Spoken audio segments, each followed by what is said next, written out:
Yeah, we not the type to play games, you can state claims. Came to show the movement moving like a freight train, breaking walls and crumble earth with every step we take. We walking by with lash and your neck will break.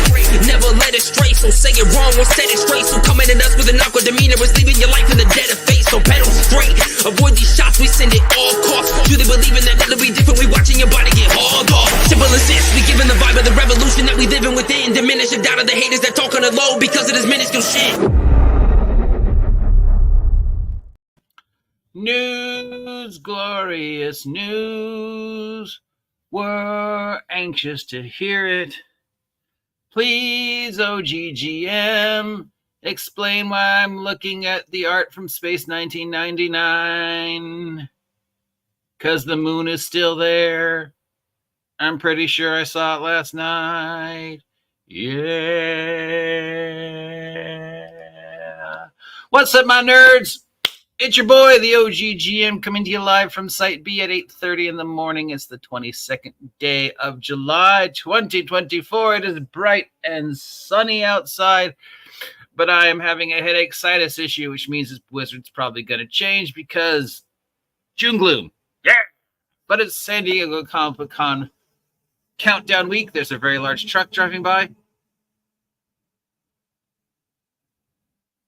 And it's news. It's time to open up our charts, check our sextant, and plot our course through the turbulent waters of the tabletop role-playing game world. What stories are rocking the boat this week? And because I got it up, Modifius has got their hands on the Gary Anderson sci-fi classic Space 1999 and has made a Space 1999 role-playing game book out of it. Of all the list of things I never thought I'd see a role-playing game for, Space 1999 has definitely got to be one of them. I mean, I liked it. It had cool spaceships. It had an interesting premise. It had cool spaceships. It was definitely dirty, low-tech sci-fi long before dirty, low-tech sci-fi became a thing. But yeah, if you don't know the plot of Space of 1999, somehow, due to a nuclear explosion, the moon, our moon, it loses its orbit and just starts spreading off into outer space. And they have to spend every week, trying to figure out how they're going to survive. How are they going to get the moon back to Earth? How are they going to ration their rations? Where the fuck are they getting oxygen from? What happened to the Earth once the moon is gone? Because I'm pretty sure it was majorly catastrophic. Maybe, here's a connection. I don't know if anybody's made this one before. The Space 99 moon leaving is what leads to the Thunder Barbarian future. How's that for connecting to things from the 80s?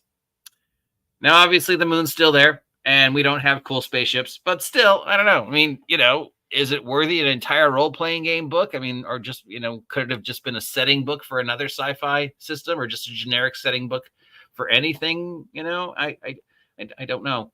I don't really remember this show that much. I just remember the toys were cool. I had some of the toys. They were cool. Okay, what else is going on in the world of tabletop role-playing games? Wizards of the Coast shit, but we'll get that into a second. A company called Homebrew Campaign has acquired the rights to something called Rollgate. Tabletop Mirror, which is a homebrew campaign site, has acquired to something called Rollgate, which is a play-by-chat service. So I guess it's just a role-playing game, preferred version of Discord. And I don't know.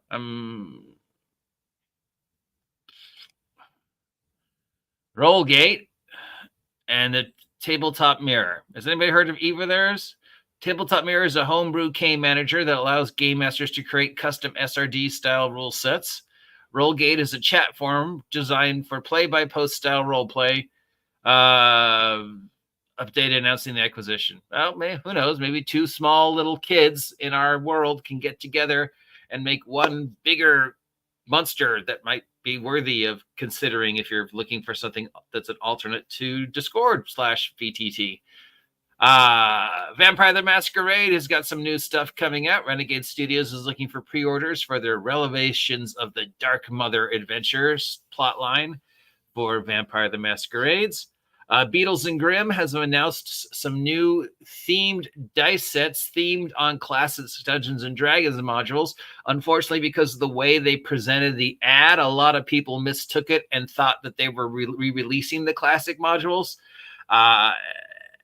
So then they had to go, oh, no, wait. We're just using the covers for the dice. These are just dice. Somehow the dice are themed to these classic covers.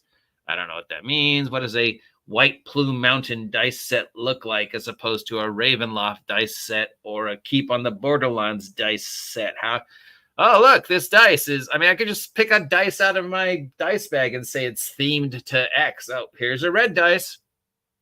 What's red? And in Dungeon, red, fire is a big thing in D&D. There's a lot of fire. When I think of fire, I think of fire giants. Hey, these red dice are themed around the Against the Giants theories. So instead of charging you the normal $9.99 for a pack of red dice, I'm going to charge you $30 for a pack of red dice because I can say they're red.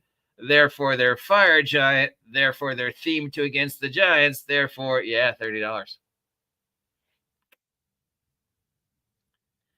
think a lot of people just looked at that and went, I just would have rather you just reprinted the original modules because I really do not need a $30 set of dice that I can get for $9 on, Amazon and just say they're themed. The Stormlight Archive Kickstarter is going live soon. Do we have a date?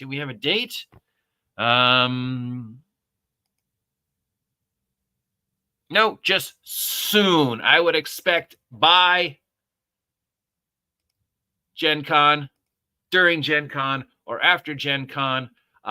Several people who have their fingers on the pulse expect the Stormlight Archive to be huge when it hits. It's going to kick ass on Kickstarter. It'll easily break 1 million within the first hour, if not within the first 10 minutes. It'll easily, I don't know if it'll beat Brandon's record, because apparently he made 43 million, not the 10 million I thought he made. He made 43 million on the mystery box of books that he Kickstarted the last time. But it's Brandon Sanderson, so I fully expect that it will make tons of money and will be one of the, if not the largest tabletop role-playing game Kickstarter online. Will it actually be a decent game? Doesn't matter. Literally doesn't matter, because it's Brandon Sanderson, and the popularity of it will rise and fall based upon the fact that it's Brandon Sanderson. I've been told to expect it to be a decent game, but we'll see. The Arduin Grimoire Kickstarter is coming to an end as well. If you haven't had a chance to back that yet, that ends the 31st of August. It already has succeeded its desired amount. That's the Kickstarter for the maps, not the Kickstarter for the game, in case anybody is confused. It's the Kickstarter for the maps. The game will go live sometime next year. I think the boys will be at Gen Con, so hopefully we'll get a Arduin Grimoire report from the boys at Gen Con. But yeah, got to give a shout out to my sponsor, since they sent me that free shit. Thanks for the maps, Arduin Grimoire, Emperor's Choice boys, and happy birthday to whose ever birthday is the 31st of July. I'm going to say it's this guy's. Happy birthday, Cooperative Waffles. Waffles. All right. Semi-Wizards of the Coast related. Apparently there was a video / list going down around of creators who are going to be showcasing the new rules on their YouTube. Either they'll be at Gen Con and they'll be there showing it off, or they've already received creator media copies of the News Player's Handbook to do videos about, or they're going to be some of the first to get them when they roll out in September. I think it's kind of shitty that after all the crap Wizards of the Coast went through for the to get you to pre-order their Player's Handbook to make sure you would receive it sometime during the first September, when it goes live in September, now they're just saying, oh, we've got a couple extra. So if you show up to our booth on the first day of Gen Con, we'll give you one. Well, I mean, you can buy one, but we'll give you one. And the people who are like, but I just spent $160 for the pre-order to make sure I got it before anybody else. And Wizards will go, oops, we lied. So there's a list. And these are creators who are getting a copy and are going to showcase it on their YouTube. And there's several names on this list that shouldn't come as any surprise. And apparently people are upset. How dare so-and-so review the core rulebook after what happened last year? And some of these people did make a comment about the January 2023 D&D Manic Panic. But at no point in time did any of these individuals say, oh, I'm never going to do Wizards of the Coast product again. Top of the list, Jeannie. Jeannie D's on the list. When did Jeannie D ever say she was going to stop making Wizards of the Coast product and stop shilling to her, her stands? Jeannie D knows her niche. She knows that niche is going to fade because, she's not as young as she used to be. No offense to Jeannie. And she never said that she was not going to do.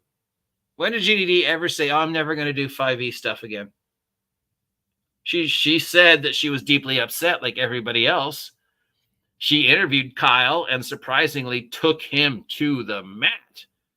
But at the end of the day, she's Jeannie and she's going to do what she's going to do. Other people on this list, Dungeon Dudes, I don't recall them saying they were going to stop playing 5e. D4 D&D Deep Dive, they're going to be doing a showcase again.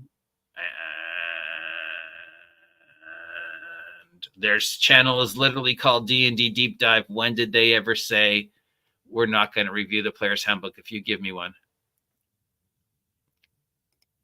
Fuck, I'd review it if you want to give me one.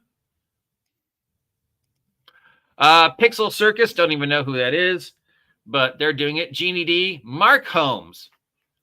I hate Mark Holmes on principle, so the fact that he's still a Wizards of the Coast shill doesn't bother me at all. The fact that he's getting a copy of the player's handbook that he can be Mark Holmes all about over who play D&D doesn't surprise me at all. I think he's a carny piece of shit. I've always thought he's a carny piece of shit. So the fact that Mark Holmes is doing it doesn't bother me. Dale Kingsmill. Okay. Pointy Hat. Okay. Dungeon Dad.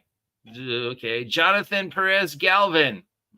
Pack Tactics and Good Time Society. On this list, I recognize 1, 2, 3, 4. I assume these people do D20 content on the Twitter, on the Twitch, on the YouTube, where they, various degrees of worshiping at the feet of Wizards of the Coast. God love them because they're, they know what their audience is. I could have been a Wizards of the Coast shill. Plenty of people accuse me of being a Wizards of the Coast shill, but I, like many other people, were just disgusted by how Wizards of the Coast is running their business and treating their customers. So not to say that if Wizards of the Coast sent me a free copy of the Player's Handbook, I wouldn't review it because I'm a shill, but at least I'm a shill with integrity. Now, there's two people that people are mad at who aren't on this list, and that's Dungeon Professor and Ben Milton from, the maker of Knave and Mage Knight, Questing Beast. And apparently we're angry at them because they're going to continue to do D&D content and because there's some type of dust up between them and Pundit. Who cares? When has Pundit ever been, innocent of anything? I respect the guy, but I mean, geez, he's Pundit. He knows what he's supposed to do to get his character over. Now, people being upset at Ben Milton, I guess, understandable. His reputation is definitely sometimes questionable. I was definitely disappointed by Knave 2nd edition. I still think it's a great thing, but, I kind of expected more. Still love Mage Knight, still love Maze Rats, still think for what it is, it's awesome. I love the magic system in Maze Rats. I use it in the current game I'm running.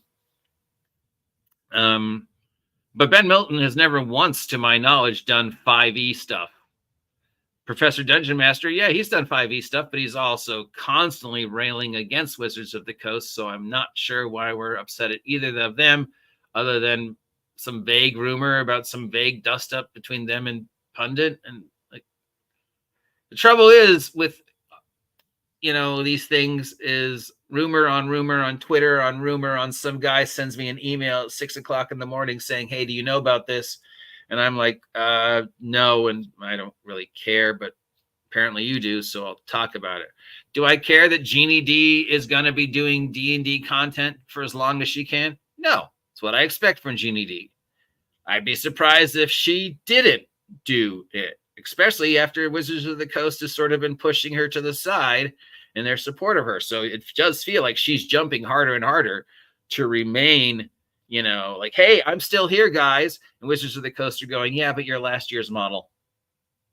We've got new girls who are young and pretty and giggly. And we've got VTubers now who are young and pretty and giggly. So, yeah, no upset. And Mark Holmes, well, I've always thought he was a carny piece of shit. So the fact that Mark Holmes is going to be doing it, don't care. All right, let's move on to the Player's Handbook art thingy that got me in trouble over the weekend. As you know, I found that picture of the Player's Handbook art that has been rolling around where they have all those faces together. I made a video talking about it. That was a little too long because my stuff is usually a little too long. I should like set a timer. And people called me out for being racist, for homophobic, for not understanding it, for not getting it. And I was like, and how, you know, can I defend my thing about the art since I didn't see the whole art? Racist, I don't know how you got racist out of that. Homophobic, I am openly LGBTQT and have been for as long as I've been doing this. And third, I think you completely misunderstood what I was talking about. So let's just go back and say, first and foremost, nothing but respect for the artists who created the art, especially since we know Wizards of the Coast has screwed them over. Is it an AI art? Doesn't matter. Wizards of the Coast has admitted they lied about the AI art thing, and they have no problem using AI art. And it takes as much talent to make an AI art look like what you want it to as it does to draw and paint. That's because that's programming. That's talent to be able to get all the prompts right and constantly place them in the right order to get, you know, guy holding sword on battlefield. Anybody who's played with AI art should know it's hard to get AI art to look like what you want to look at, like the image in your brain and the image, you know. You're lucky if you get 80% close and the hands don't look weird. So no problem that it's AI art, no problem with the artist. In fact, nothing but respect that the artists are willing to work for Wizards knowing full well that they're going to be screwed over. No problem with the art on principle. All the art was fine. It is the art quality of art that we've come to expect from Wizards of the Coast over the last year. If I saw it on its own and didn't know what it was for, I'd be go, hey, that's kind of cool. The art's not bad. My problem was the art didn't do its job, which is to sell the player's handbook. We had 9 pictures of innocuous individuals. We didn't know who they were. We didn't know what they wore. We didn't know what they were doing. We didn't know what class they wore. We didn't know what they're supposed to be selling. If I look at a picture in the player's handbook, I want that picture to convince me to play that class, buy this book. That's the job of the D&D art, to convince you to buy the book, to convince you, hey, play a fighter. They're fucking cool. Look at this picture. That art didn't do that. Further, my continuing issue was, we know the direction Wizards of the Coast wants to go. We know that they have art that tells the story Wizards of the Coast wants 2024 D&D to tell. They've been very clear on that, and I have no problem if that's the direction they want was D&D to go. I'm not playing it. I'm not buying it. I'm not supporting it other than the fact that I talk about it all the time. So I have no problem if they, we want D&D to go this direction. Fine. You've made that perfectly clear since 2020. We want our art to reflect the direction D&D is going. And okay, fine. That makes total sense. Here's some art. Okay, that art looks nothing like what you want D&D to go. Plus, we know you have better art. That's my problem. But for some reason, you didn't get that. You accuse me of lying. You accuse me of not looking at the full pictures. Yeah, somebody told me, oh, they're all bards. There's 9 of them. There's only 4 bard classes. How? Okay, I guess there's 9 bard classes or versions of bards. Anyways, here's what I'm talking about. Here is classic D&D art up till 2024. Here's the old player's handbook. Know exactly what's going on. Know exactly who this is. That's a fucking cool scene. The classic. You do not get more iconic than this. If this picture does not want you to watch this, make you want to watch this movie, play this game, whatever, this picture right here, player's handbook. Awesome. This picture of the old warlock holding her little ball of flame makes me think warlock, makes me think Halloween. Yeah, again, just classic. Here's another one. This dude is casting a flying Mordekainen, I guess. I mean, this action, adventure, excitement. Yeah. Here's the Advanced Dungeons and Dragons Player's Handbook cover. Boom. Yeah, totally know what's going on. Here's some random picture from the Player's Handbook. I know what she is. I know what's going on. She's some kind of spellcaster. She looks cool. She's got this weird dress. She has no legs, whatever. Here's, Player's Handbook from Castles and Crusades, a take on the classic, another classic. Here's Wizard with the weird, I never understood this picture.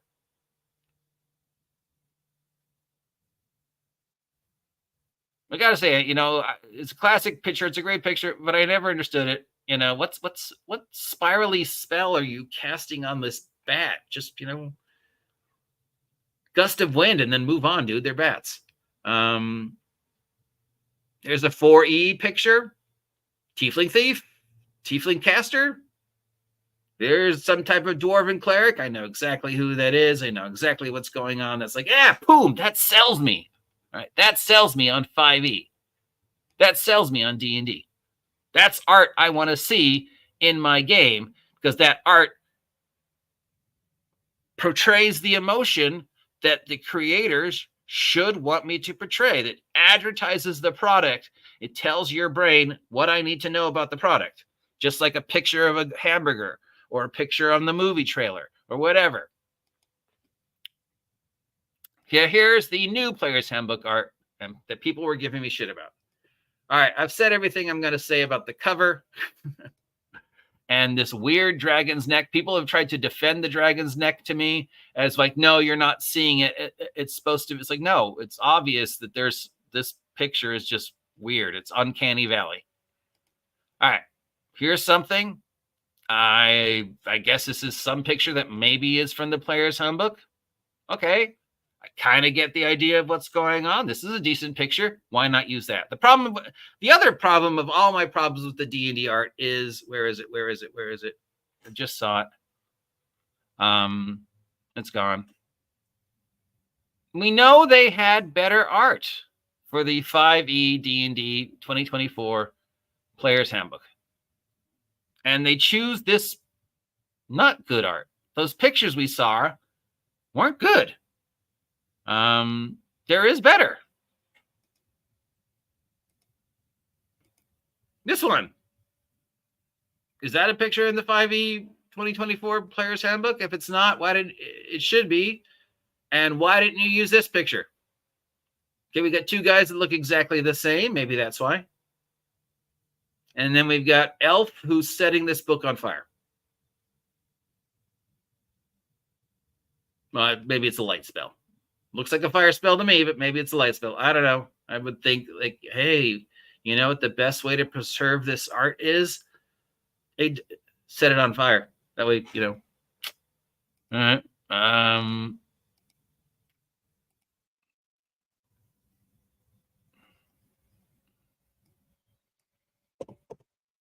Now, apparently there are... Bam. There was the picture I'm looking for. This is a perfect example of we know they had better art. This picture is fucking awesome. This guy proved it was an AI. This tells you everything you need to know. Tells you who this guy is, what's going on in his head, what his job is, where he is. It just, without knowing anything in contents, I look at this and I go, oh, that's fucking badass. That dwarf is about to lay down the smack.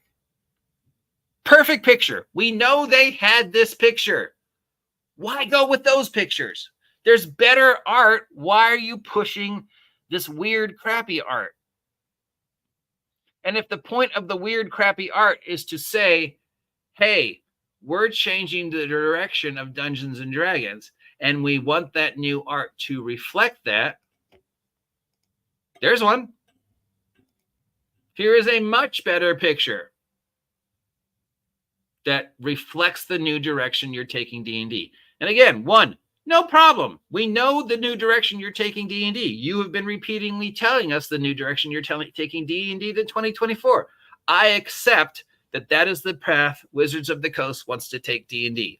Perfectly fine. I'm not playing it. I'm not running it. I'm not buying it. What do you care? I get it. The art should reflect the direction you want to take D&D. The art in those pictures did it. She does. I'm not sure if this is D&D or Magic the Gathering. First, what the fuck is going on? What are these things? These are just dumb. Who is she? Other than knockoff Storm, I get maybe? Are you supposed to be Storm from the X-Men? But I guess you're some kind of caster because you've got these weird things floating over your head that look completely impractical. I mean, unless, you know, it's like parade clothes and you're showing off. You know, like, then I could see it. I'm going to say cleric. You know, this feels more like, hey, this is the direction we want to take 2024 D&D. She's in town. She's happy. There's bright. It's sunny. It's comfy. It's, you know, got that little comic book feel to it, that little JRPG slice of light feel to it. It's just a day in town, nothing bad happening. I'm a girl, or present as a woman. I'm walking through town. I'm happy. I'm showing off. This is what D&D 2024 is all about. Yeah, okay. 100%.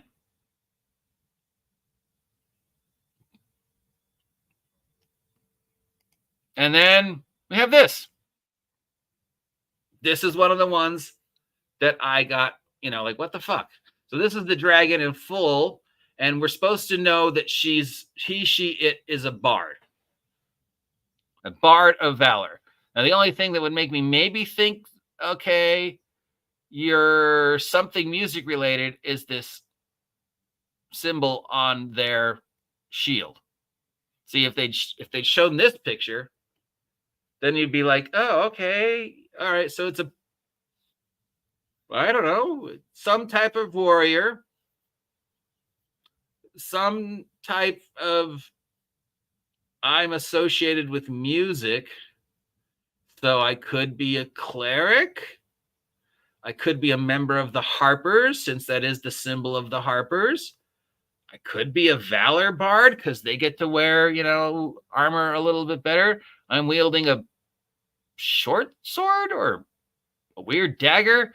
Also, somebody said, oh, she's wearing a baldric. No, that's not a baldric. That's her epaulets are open and it's buttoned here. Now, when we saw it originally, we thought it was just some weird AI schmoosh, but now that I can see it clearly, yeah, it's her epaulets are open and she's got it buttoned here. Otherwise, if she didn't have that way, it would button over to here, and this part would fold over that part. That's the thing. So she's in some kind of quasi armor. I'm saying she, could be he. I don't know. It's a dragonborn. Doesn't really matter. They're lizards. She's got this shield. Okay. First guess, member of the Harpers. Second guess, fighter. who works for some group that uses that as their shield. Third guess, paladin, because, you know, dragonborns are always paladins, and paladin of a music god. I would not have gone valor bard. Looked at this picture. Nothing about this picture says valor bard. This picture says, okay, I guess you want me to be a warrior of some type. At least it's better. It's closer.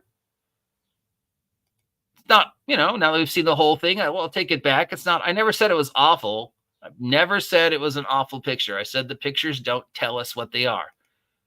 But people kept calling me out, so I said, you know what? I'll go and look. And if I can find the pictures and they do, you know, make me think, oh yeah, that's totally a bard. Or, oh yeah, I see where I got it wrong.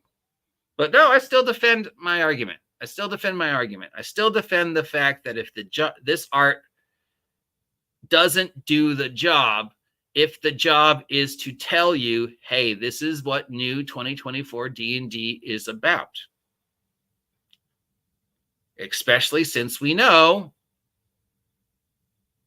there's better art. There's better art. There's this. So that was my problem, guys. So that's all the tabletop role-playing game news. San Diego Comic Book Convention starts the 25th. So as soon as we start getting some Marvel, DC, whoever else news, we'll start reporting on that. It is tabletop role-playing game adjacent. We'll have announcements for the new movies for 2024/2025. I doubt, you know, you never know. There might be some cool independent stuff coming out, but main studios, just I would expect the new Superman, the new Batman. Movie of the year is probably going to be Deadpool versus Wolverine. Anyways, I'm the OG GM. If you appreciate this content, let me know. If you don't appreciate this content, let me know. Till next time, have a great day. Stay safe. Appreciate each and every one of you.